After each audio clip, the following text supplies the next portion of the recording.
ஸ்ரீமத் வால்மீகி ராமாயணம் கிஷ்கிந்தா காண்டம் chapter 60.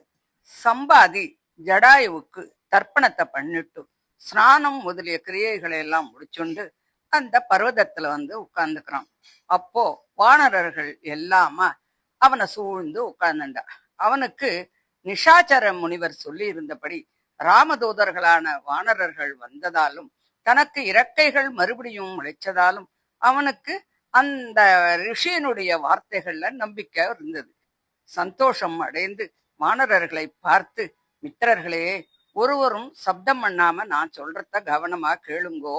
நான் சீதையை பார்த்தேன் அப்படின்னு சொல்ற வார்த்தை வாஸ்தவம் அப்படின்னு உங்களுக்கு தோன்றதுக்கு ஒரு விஷயம் சொல்றேன். சூரிய கிரணங்களால் தேகமெங்கும் வெந்து இறக்கை இல்லாமல் இந்த மலையில் விழுந்தேன் அப்படின்னு சொன்னேன் இல்லையா? 6 தினங்கள் கழிச்சுதான் எனக்கு நினைவு வந்தது. தேக சுவாதீனம் இல்லாமல் சொல்ல முடியாத உபதிரவத்தை அடைஞ்சு எங்க பார்த்தாலும் ஒண்ணுமே எனக்கு புரியல. பிறகு சமுத்திரம், மலை, ஆறுகள், ஓடைகள், வனங்கள், சமுத்திரக்கரை இவைகளை எல்லாம் பார்த்து பார்த்து மறுபடியும் கொஞ்சமாக ஞாபகம் வர ஆரம்பிச்சது. தெற்கு சமுத்திரக்கரையில அநேக குகைகளுடனும் பசுபட்சிகளுடனும் விளங்கும் இந்திய பர்வதம் இதுதான் அப்படிங்கிறத நான் நன்னா நிச்சயம் பண்ணிட்டேன். இங்கே நிஷாச்சரர் அப்படின்னு சொல்ற ஒரு மகா தேஜஸ்வியான ஒரு மகரிஷியனுடைய ஆசிரமம் உண்டு.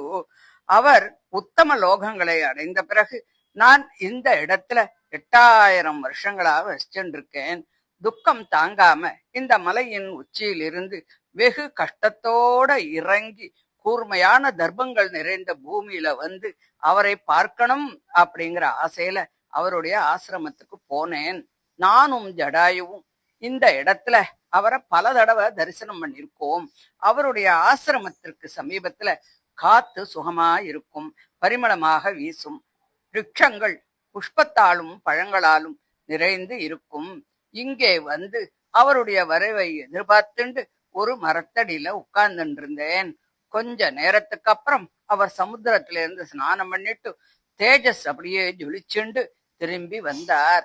கரடி, புலி, சிம்ஹம், யானை, சர்ப்பம் முதலிய ஜந்துக்களும் தங்களை வளர்ப்பவனை கண்டு ஓடி வரா மாதிரி அவரை கண்டவுடன் பிரியத்தோடு பின்தொடர்ந்து வரும்.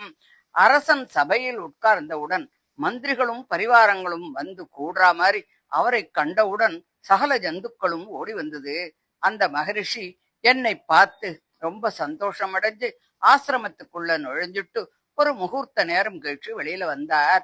குழந்தை, உன் இறக்கைகள் எரிஞ்சிட்டபடியால உன்னை எனக்கு அடையாளம் கண்டுபிடிச்சுக்க முடியல. தேகமங்கும் புண்ணாக இருக்கே, இறக்கைகள்லாம் பொசுங்கி போயிருக்கே, சரீரம் இழைச்சு பிராணனும் பல பராக்கிரமங்களும் ஒடுங்கி இருக்கையே. முன்பு இந்த இடத்துல 2 கழுகுகளை பார்த்திருக்கேன். அவை வேகத்துல வாயுவை போன்றவை. கழுகுகளுக்கெல்லாம் தலைவர்கள், இஷ்டமான ரூபத்தை எடுக்கக்கூடியவர்கள், சகோதரர்கள். மூத்தவனான நீயும் உன் தம்பி ஜடாயுவும் மனுஷ ரூபத்தோடு என்னை நமஸ்கரித்து கொண்டு இருந்தீர்கள் அல்லவா? ஏதாவது வியாதியால நீ வேடிக்கப்பட்டாயா? இறக்கைகள் உதிர்ந்த காரணம் என்ன? அல்லது யாராவது உன்னை தண்டித்தானா அப்படின்னு ரொம்ப ஒரு அக்கறையோடு அந்த மகரிஷி என்ன கேட்டார் அப்படின்னு சம்பாதி சொன்னான் அப்படின்னு சொல்லி இந்த 60வது அத்தியாயத்தை முடிக்கிறார். தொடர்ந்து 61வது அத்தியாயத்தை அடுத்த ஆடியோவில் பார்க்கலாம். தேங்க்யூ.